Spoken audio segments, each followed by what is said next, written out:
কাটোয়া সবসময় একটা খুব আবেগের জায়গা, খুব সংস্কৃতি মনস্ক মানুষের জায়গা। আমরা এর আগে বোধহয় কাটোয়াতে এসেছিলাম 2020 বা এরকম একটা সময়, কন্যাশ্রী মেলা বলে একটি মেলা হতো, আমি জানি না এখনও হয় কি না।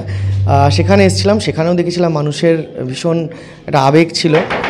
কিছুদিন আগে আমরা এসেছিলাম সম্ভবত একাদশীর দিন, আপনি যেখানে বললেন যে আদর্শ পল্লী ক্লাব, সেখানেও আমরা দেখেছিলাম যে মানুষের একটা প্রবল আবেগ ছিল তন্ময় কর অ্যান্ড ফ্রেন্ডসকে ঘিরে, আমাদের ব্যান্ডকে ঘিরে।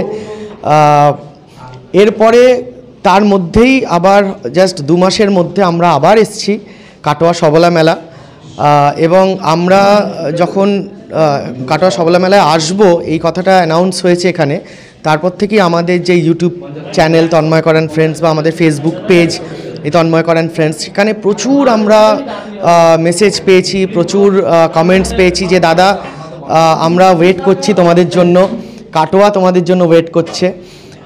আমার খুব ভালো লাগছে আজকে এখানে এসে। আজকে আমি অনেক নতুন মানুষের সাথে আলাপ হয়েছে, অনেক পুরনো মানুষ এখানে আছেন যাদের সাথে আমার আলাপ ছিল, আবার নতুন করে দেখা হয়েছে। অনেকের সাথে ফেসবুকে আলাপ আছে বা ইউটিউবে আলাপ আছে, তাদের সাথে দেখা হয়েছে।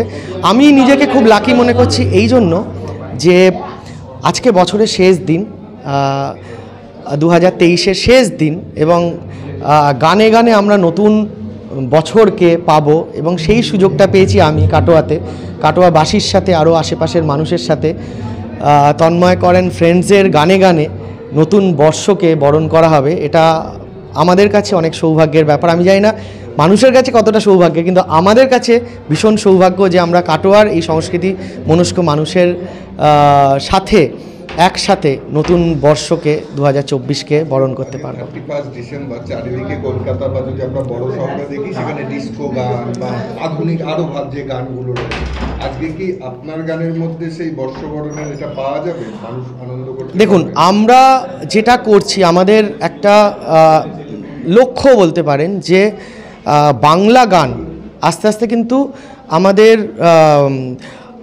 আমি কোনো কিছু বিরোধী নই, তবু আমি বলছি যে হিন্দি গানের একটা ভীষণ প্রভাব আমাদের বাংলার গানতে চলে আসছে। সব জায়গায় বাংলা হিন্দি গানটাই যেন একটা প্রায়োরিটি পেয়ে যায়।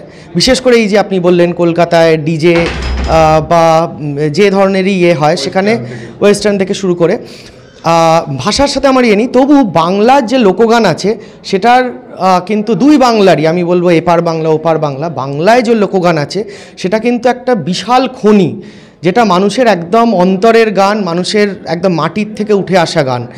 আমরা সেই গানকে নিয়ে, সেই গানের কথা সুর যথাসম্ভব অবিকৃত রেখে, যে ওয়েস্টার্ন মিউজিকটাকে আধুনিক বা আজকের জেনারেশন, আধুনিক জেনারেশন পছন্দ করে, সেই ইনস্ট্রুমেন্ট দিয়ে তাদের মতো করে এই গানগুলোকে পরিবেশন করছি, যাতে মানুষ বাংলা গানে নাচতে পারে। ডিজের দরকার নেই বা হিন্দি গান দরকার নেই, ওয়েস্টার্ন গান দরকার নেই।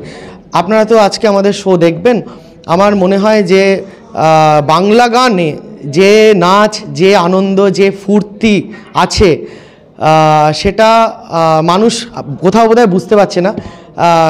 কিছু মানুষ যারা কাজ করছে আমাদের মতো, তারা এবং আপনারা সবাই মিলে সেই বাংলা গানটাকে ফিরিয়ে আনতে পারি এবং একদম মধ্যমণি করে প্রতিষ্ঠা করতে পারি।